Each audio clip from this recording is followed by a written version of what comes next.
everyone, I'm back here with my makeshift background because, as I've told you, we moved not long ago and we're still tidying up rooms and trying to sort things out. So my background, I'm working on it. Okay, I thought it could be fun to chill out with you all and do what am I going to call this? A get to know me, particularly for any of you who are new. My name is Sophie and I've been doing YouTube since like 2012, so for quite a long time, and I thoroughly enjoy it. I just love doing YouTube. I find it's really fun and it's always been my hobby, and I find it weirdly calming as well. Like when I'm making a video, I feel like I'm sat here talking to friends, and I love that, and I love the relationships that I've made with you guys. So many of you, we talk and we write, and I just feel like very fortunate to have met you guys, you know. So anyway, what I thought I'm going to share with you, as I say, is things about me that you might not know. Okay, things that I hope you will find fun. And if there is any things that I'm saying that resonate with you, that you are the same on, then please leave a comment below and let me know what the deal is. Okay, so first up, I've always worked for advertising agencies and I truly love the pressure. So for any of you who have worked in agency, you will know exactly what I'm talking about. But when you work in agency, okay, so we call it agency and client side. Client side would be like a corporate who hires an agency to outsource work to, right? So as an agency, you're kind of like a supplier. I would describe myself as, you do become a supplier. And for example, a corporate client side client would come to you and say, we need a presentation doing, or we need a strategy doing, or we need something doing. And we've got budget. This is how much we've got. Can you know, how much is it going to cost us? And then we work with the client to get the job done. You know, like backwards and forwards, getting a brief, etc., etc. And typically an agency, in my experience, and I've worked for a few now, you don't leave at 5:30. You don't even leave at 6, and you don't leave at 7 either. I remember working at one particular place and we did an all-nighter for a pitch that was the next day. And it was wild. It was just, I remember I actually went past tiredness and I came out the other side and I felt really weird and really delirious. But we did the pitch and we actually got the job, which was fab. And that's what agency was always like for me. It was very high pressure, very fast paced. You had, every agency I ever worked at, I had an insane amount of work that I was expected to get done. And I've always been very, like, even now, very like attention to detail, and I like to do the best job possible. And for me, I know I've done a good job when the client goes and tells other people in the business, like, work with Sophie, she's really good, she got a job done, she did it fast, she did it really well. Like, do you know what I mean? Like, that was always something that interested me, was doing the best job possible. So the next thing, okay, I love to party. I've always been a party girl and I'm still like it now. Okay. So when I was growing up, like a teenager in my 20s, I loved going out. I loved having fun. I loved seeing my friends, and I still do it now. In fact, I went out just recently with a group of friends and we had a wild time. Really, really good fun time. And I just enjoy doing that. And one fact that you may be interested to know, and again, let me know if you're the same, okay? I have always wanted to go to Ibiza, but I don't know anyone who will go with me. And the reason is, my friends know what I'm like. Like, when I really party, I party hard and I don't stop. And a lot of my friends are like, oh, it would be risky to go with you. And David is like, absolutely not. I know what you're like. I'm not going to go with you. So I've always wanted to go. I probably never will, but I would absolutely love to go. And it's just like a bucket list thing. I've heard it's really expensive over there, and I might go and it might be a complete letdown. You know, I might go and be like, is this it? That, you know, I thought it was going to be better than this kind of thing. I've been to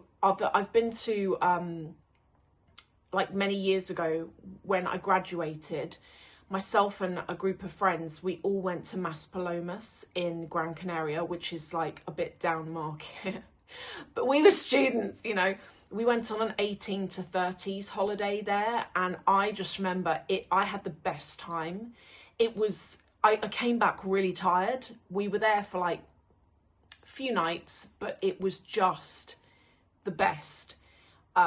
We just had the best time. So yeah, I like a party. I like to have fun. The other thing that you might be interested to know is I was at my worst in £40,000 worth of debt. This goes back to when I graduated. So what happened was I amassed so much debt at university, and you know, the next thing I'm going to talk about is university and whether I go now. I'll talk about that in a minute. But I amassed so much debt that I'm not exaggerating when I say that it used to wake me up at night, the anxiety over it, of, oh my word, how am I ever going to pay this off? Because, you know, when you come out of uni, it's really hard to get a job. Like, I see now on the TV, like, uni students are like, oh, I can't get a job. And I'm like, that's always been the way. I remember when I graduated, I couldn't get a job.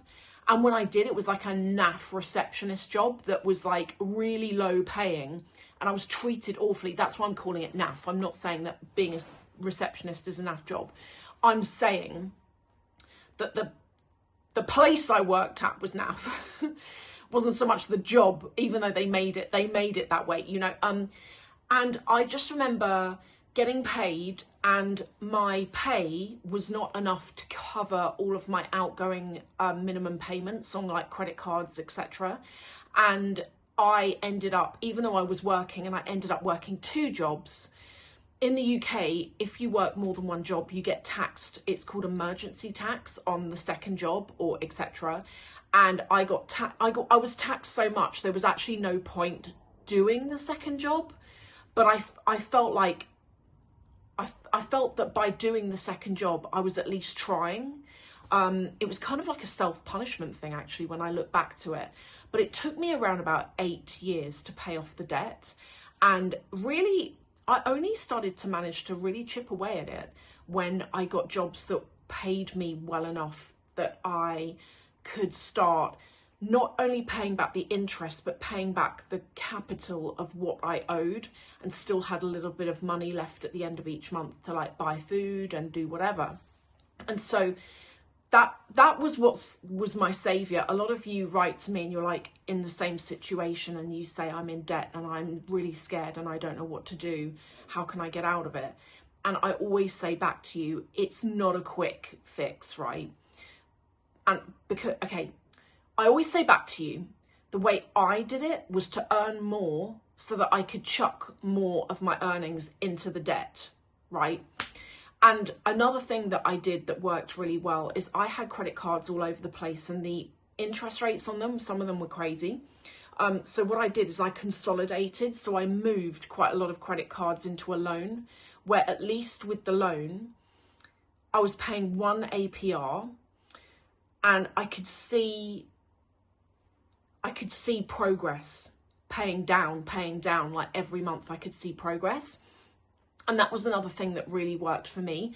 But I would say, if you're going to do the loan thing, be so strict with yourself and destroy those credit cards and close down the accounts, because it can be really tempting to be like, okay, I've got a loan and I'm fixing that problem. Oh, but I've got no money still this month. I'm just going to dip into the credit cards again. Do you see what I mean? It is like a slippery slope. So definitely shut down any credit cards. But that was me. That was me. Would I go to university now? No, I wouldn't. I wouldn't. Things were different when I went to uni. So it was like the natural done thing that you did after like sixth form or college or whatever, that you went to university.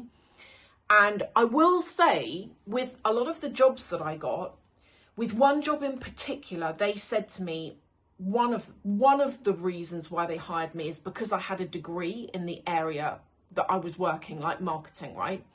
So they said that was one of the reasons why we hired you, is because you had that degree. And so obviously in that situation, it helped and it paid itself back, kind of. Well, I guess it did. It paid itself back for the time that I worked there. But now I think I wouldn't go to university personally. I think that I would probably do an apprenticeship, and I would try. I think university's great, right? But when you graduate, typically you're in a lot of debt. No one wants to hire you because whilst you might have learning knowledge, you don't have any experience, like working experience knowledge, which goes against you. It's like, people are like, oh, yeah, you're a graduate, we want to hire you because you've got the degree, but you don't have any experience. It's like, of course I don't have any experience because I'm a graduate and I haven't worked. So like, you need someone to give you a break, basically.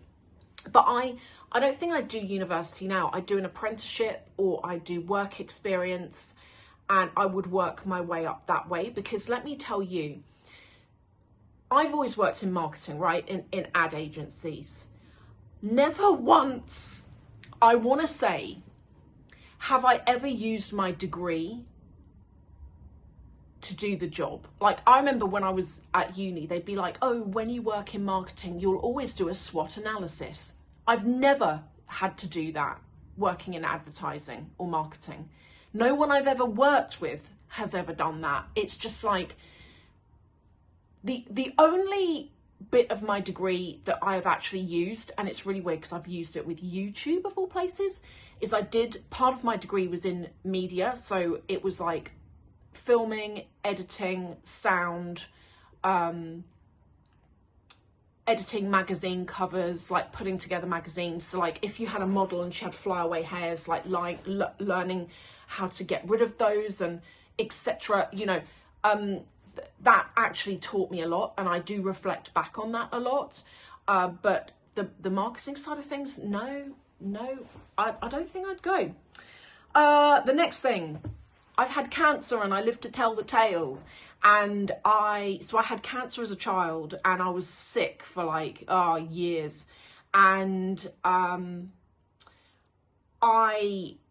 here's another fact. I can't wear bikinis because where I had the cancer, I had like tumours, and I've had so many operations on my back. Like my mid to lower back is just a wreck. Like my upper back's fine, but like below my bra strap line is where it all starts getting messy. And for years, particularly as a teenager, I felt so much anger about how my back looked, because all my friends, like in the summer, we'd go swimming, or they'd wear like shorter tops, like crop tops, and I couldn't do that. And also I used to try and hide my back all the time. But I remember one day going to school and it was swimming lessons, and I'd left my swim stuff at home. And they loaned me a swimming costume that was in like lost property. And I remember having such bad anxiety because it was really low at the back and you could see my whole back. And I remember being in the line to like dive into the pool, and the girls behind me like laughing and poking.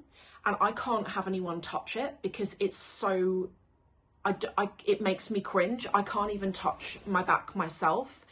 And they were being so mean about it, and it always stuck with me. And then, of course, when you get older and there's boys, I just avoided boys because I was just like, I didn't want to be ashamed for my back. But now that I'm an adult, I look back and I think if my back did not look the way it does now, I wouldn't be here.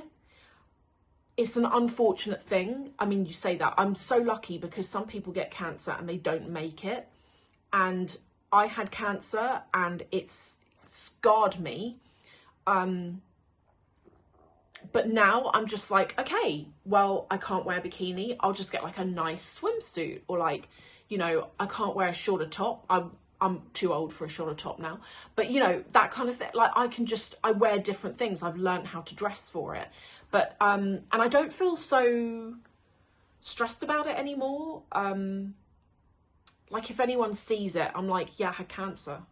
And I think adults, like children, if you see, the thing is, my parents didn't tell me it was cancer until I was about 15. So all the kids at school, like, what is that? And I was like, I don't know. I just know that when I was a bit younger, I had to have so many operations and I was in hospital for months. And I didn't even go to school for something crazy, like a year or something. I was off. I was so ill. But I think when you say, you know, an adult wouldn't necessarily be mean, and certainly if you called them out and said, well, it was cancer, they'd probably be quite embarrassed. So now I feel a bit differently about it. The other thing is, I cannot taste chili. It's a running joke with my friends, my family, David, I can't taste chili. So to me, chili tastes kind of like a bell pepper mixed with a tomato. It's somewhere in the middle. I can't taste the heat. And whenever we go out, like for a curry, for example, my favourite curry is a phal, Phall, phal. And I found out a phal is like the hottest curry in the world or something. And I like it because it tastes really tangy, like tomatoey. And the first time I ordered it, so I always order a vindaloo. Okay, that's like my preference. But I've got to a point where a vindaloo doesn't like cut it anymore. And I went to this restaurant, this was like last year, I went to this restaurant with my friends and I said to the waiter, I was like, don't suppose you could add some extra chili to the vindaloo to make it like a little bit more? And he was like, look, do you want a phal? It's like the next level up. And I was like, what is that? And he told me about it. And I was like, okay, here's what I'm going to do. I'll order a vindaloo in case the phal is too hot, but I'll order the phal because I'm curious. It turned up, my friends couldn't stop laughing. Everyone was like dipping the tiniest amount on their spoon and licking it and being like, oh my God. Like, one of my friends took a spoonful. He had beads of sweat on his forehead. And then I got really scared and I thought, oh my God, this could be the thing that tests me, okay? So I cautiously tried some. And I was like waiting for it to build, waiting for the heat. And I wasn't getting the same reaction that everyone else was. And I was like, okay, it seems fine. But I was still scared of it. So I went back and I had another bit, because sometimes you can build, you know. Went back and had some more, still couldn't taste anything. So I was like, yeah, it tastes quite nice actually. I really like the taste of it. So I just ate it. And I took the vindaloo home in like a takeaway pot because I didn't get to eat that. And everyone was just like, you are mad. How have you done that?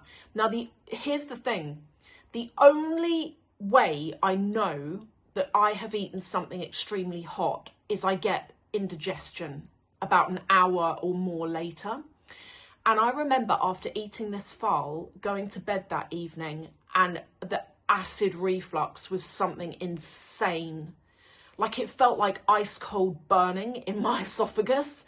And I was like trying to sleep, but it was really bad. But when it goes in my mouth, I can't taste it. Does that make sense? Like, I can't taste chili.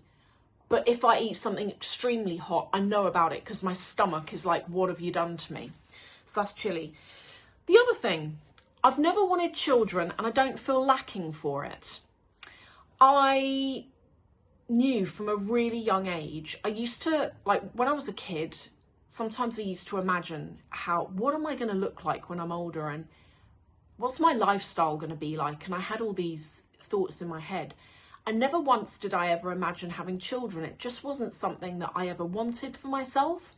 And everyone said to me, oh, you'll change your mind. And, you know, something will click in your head one day and you'll suddenly want children like yesterday. And I knew that was never going to happen. But I got then to my 20s, early 20s, just before I met David, and I was like, no, I definitely know I don't want kids, and I definitely feel like I'm not going to change my mind on that. And again, I had everyone around me putting actually pressure on, being, you know, saying, oh, you're going to change your mind, and if you don't do it, you're going to seriously regret it, and when you hit your 50s and you're on your own, you're going to regret it. And all, you know, like fear mongering, basically.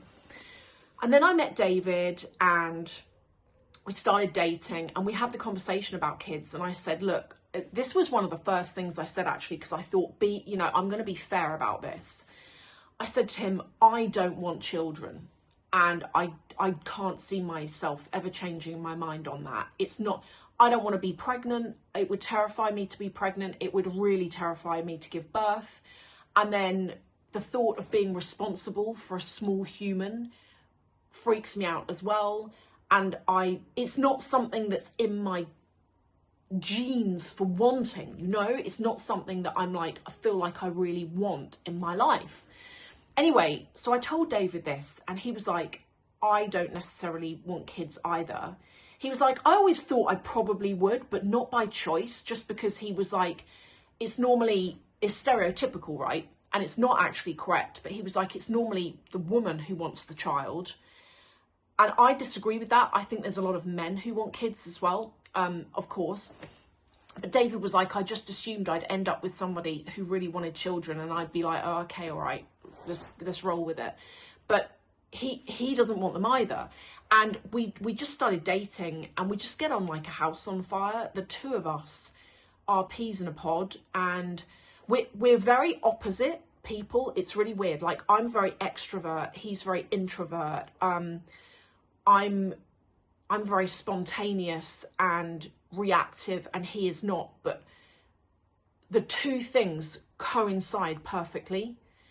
It's like yin and yang, or whatever you say. It's literally like that. It's the weirdest thing that we're opposites, but we are so similar at the same time. And I'm Scorpio, he's Taurus. So we oppose, if you're into star signs, we oppose each other in the chart, you know. And I'm autumn, he's spring. Mid-autumn, he's mid-spring. And apparently it's like a really good match, I always read, because we're fixed signs and both can be stubborn. Like I would totally get with that, but like it just works. It just really works. The other thing, 2010, who's with me on this? 2010 was my best year. My absolute best year. And it was my best year because it was when my life started to turn around. I started to get promotions into really good jobs. I was earning good money. I was so happy. Like my life just started to turn. It really was work that did it, actually. I was already working for ad agencies, but I just ended up at this one place and I was getting promoted, and really felt needed there, you know, like really felt wanted. And I just think 2010, social media was at its best, in my opinion. Everything felt very organic, not commercial. And I think the music was really good in 2010. Just the vibe in 2010 was great until, I want to say, I think it all took a nosedive from 2015, 2016 onwards.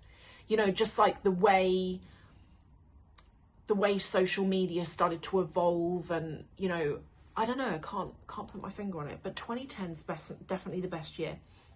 I got three more. The next thing is music. I love music. And David always knows when I'm stressed because I don't play music. So I wake up in the morning, I grab my phone, check my emails, and then what I do is I put on a playlist. So I've got loads of different playlists on my phone. And I hit shuffle and I play a song and I get out of bed and I take my phone with me into the bathroom and I brush my teeth and I take a shower. And when I'm in the shower, I turn the music up really loud so I can still hear it. And then when I go and do my makeup, I've got my music on. And when I dry my hair, I put my AirPods in so I can still hear my music through the hairdryer. And I'm like that throughout the day. And I just love music. And then I'm like it in the evening. So my wind down routine is every evening I will turn on my music really loud again. I'll get back in the shower. I will get ready for bed. I'll do my skincare. It's constant. Like, I just love music. And my favorite type of music is, I really like dance. I like trance. I like Ibiza, like anthems kind of thing, like some of the older stuff especially. And yeah, just really, really into music. And then the last two things, the first one is I knit. I started knitting during COVID because there was nothing else to do. And the reason why I did it actually is I saw a jumper I really liked and I was like, oh, I'm going to buy that. And then I found out that it was a pattern and you couldn't buy it. You had to make it yourself. And so I bought the pattern. This was on Etsy, and I bought some wool. And I was like, how am I going to do this? And I was trying to cast on, which is where you get the wool on the needle in the first place. And then like, how do I knit and purl and knit and put, like they're the two stitches you do, knit and purl. I didn't know how to do it, and I was learning off YouTube, and I was getting really frustrated, and the wool kept breaking because it was that merino wool, which is really soft and fine, and if you pull it too hard it snaps off. All this anyway, I managed to learn, and I made the jumper, and then I got really addicted to it, and I started knitting even more and making even more jumpers. And I'm actually working on one at the moment. It's a cardigan, and I'm looking forward to that being finished.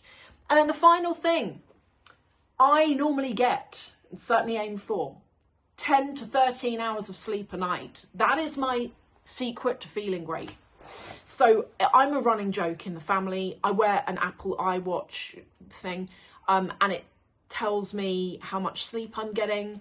And I know that if I don't get sort of 10 hours plus, I feel fine in the day, but I don't feel as optimum as if I get my full hours. But in my family, it's just a running joke.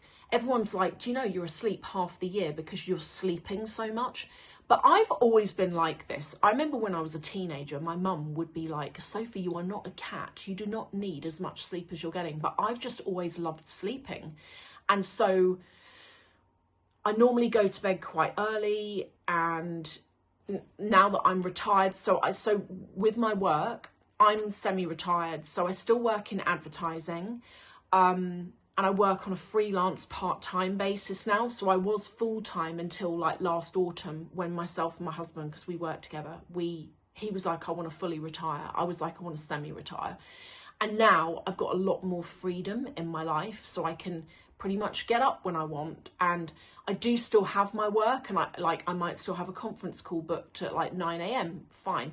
But a lot of the time I'm able to sort of start work around about 10 and finish whenever I want. And I'm feeling happier in myself for that. I think before, when I was full time, I was very stressed, and I looked stressed, and I felt tired all the time. And since going part-time, which I'm very, very fortunate I can do, I feel so much better. So they are all of the facts about me. And as I say, I would love it if any of these resonate with you. If any of you, if you're listening to that and you're like, oh my God, that fact, that is me. That is me. Let me know in the comments below. I look forward to reading all of your comments. Thank you so much for watching, and I'll see you in the next video.